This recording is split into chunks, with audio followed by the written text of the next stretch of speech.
Hello everybody, Backyard Bullion here. Welcome to another Precious Metal Ramble. Look, I know it's another Royal Mint related video, but this is pretty big news because the Royal Mint's annual report has just been published and it makes for pretty stark reading. It's not currently published on the Royal Mint's website, but I'm sure it will be at some point. But it has been published on the government website. Now, for those that don't know, the Royal Mint is a Treasury-owned limited company. So it's a private limited company that runs for profit and loss, but it is 100% owned by HM Treasury.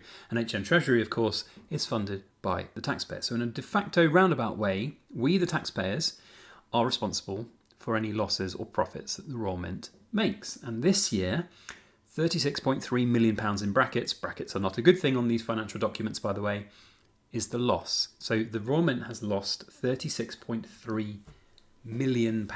Now that is up from £4.3 million last year. That is quite the large number.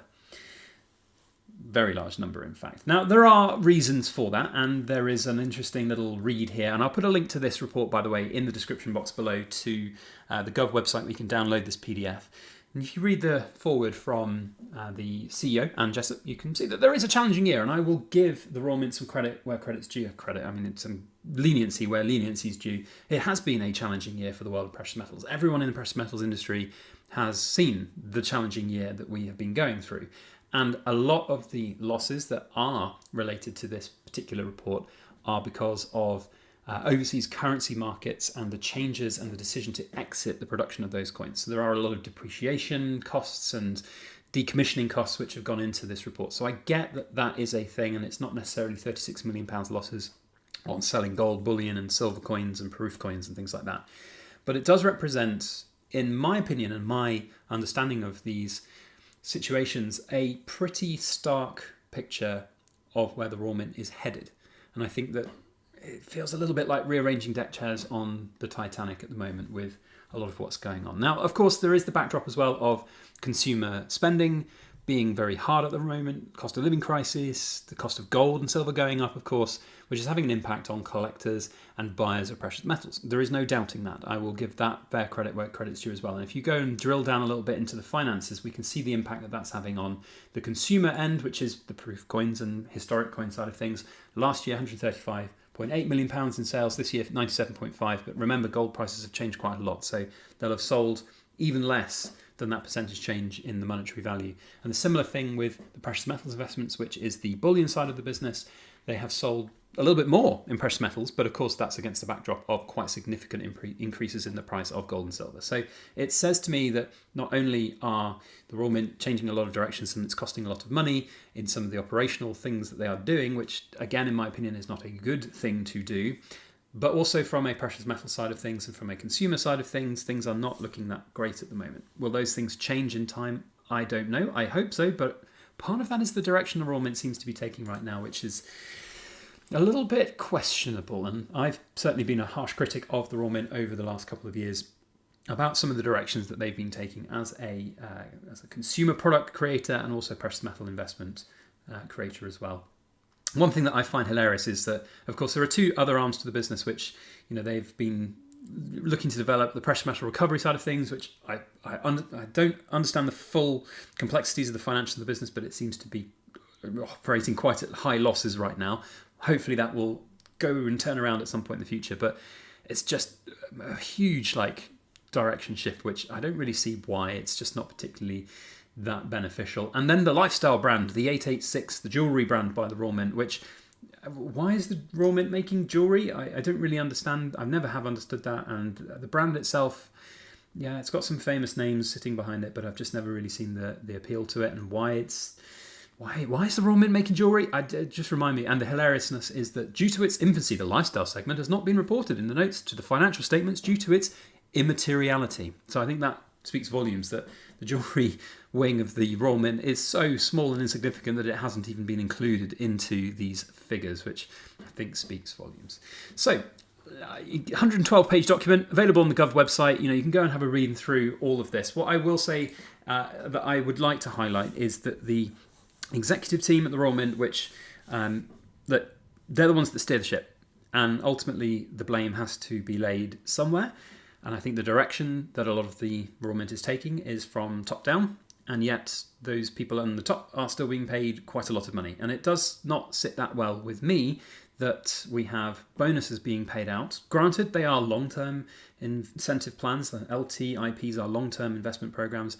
So sure, long-term, they may well have qualified for this a couple of years ago when business was good, but it doesn't seem right still that a £36.3 million loss against backdrops as well of massive restructuring costs. So this is the other big thing. In note 5, the £31 million worth of losses that are coming in here, £6.1 million worth of those losses are from restructuring costs, and that is from letting staff go. So I did a video a couple of months ago where the Royal Mint were they announced redundancies, and they've been paying out lots of redundancy payments and consultations, and I would imagine non-disclosure agreements, things like that, from people who are leaving the Royal Mint, and that's cost £6.1 million to do that. There are other things in here, of course, like the accelerated depreciation of various different assets that they've got, decommissioning costs of the machines they've got. Sure, I understand those are all going to be exceptionals, and those are probably not going to be on an annual basis, but still, it doesn't read for good reading when the bonuses are still getting paid out, when you've got all of these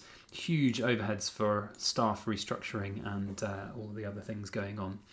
So it's an interesting one, and I will reiterate once again that this is owned by HM Treasury. So HM Treasury funded, of course, by taxpayers' money. So the money that we earn and tax paid goes to fund the Treasury and the decisions that the Treasury takes and makes. And they have an executive on the Royal Mint's board from the Treasury, and I'd be very intrigued to be a fly on the wall in those discussions from the Treasury when presented with these financials.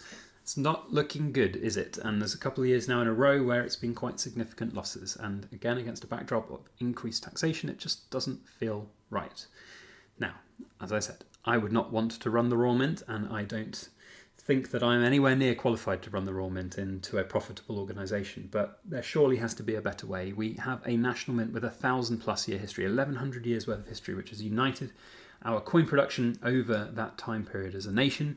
As a nation, we are one of the most proud in terms of our history, and our coin production, I think, sits up there with some of the best in the world. And when the Royal Mint get it right, they get it really right, and there are some incredible results that come from the Royal Mint, but there are also quite a lot of really questionable decisions being made. So for me, as a precious metal commentator, as a person with a vested interest in making sure that the Royal Mint is good at what they do, and we're proud of the institution that we have, we need to make it better. So I will be writing to my MP about this situation to see what the feedback might be from a governmental perspective or an HM Treasury perspective, to see whether or not things might change. I don't know whether they will.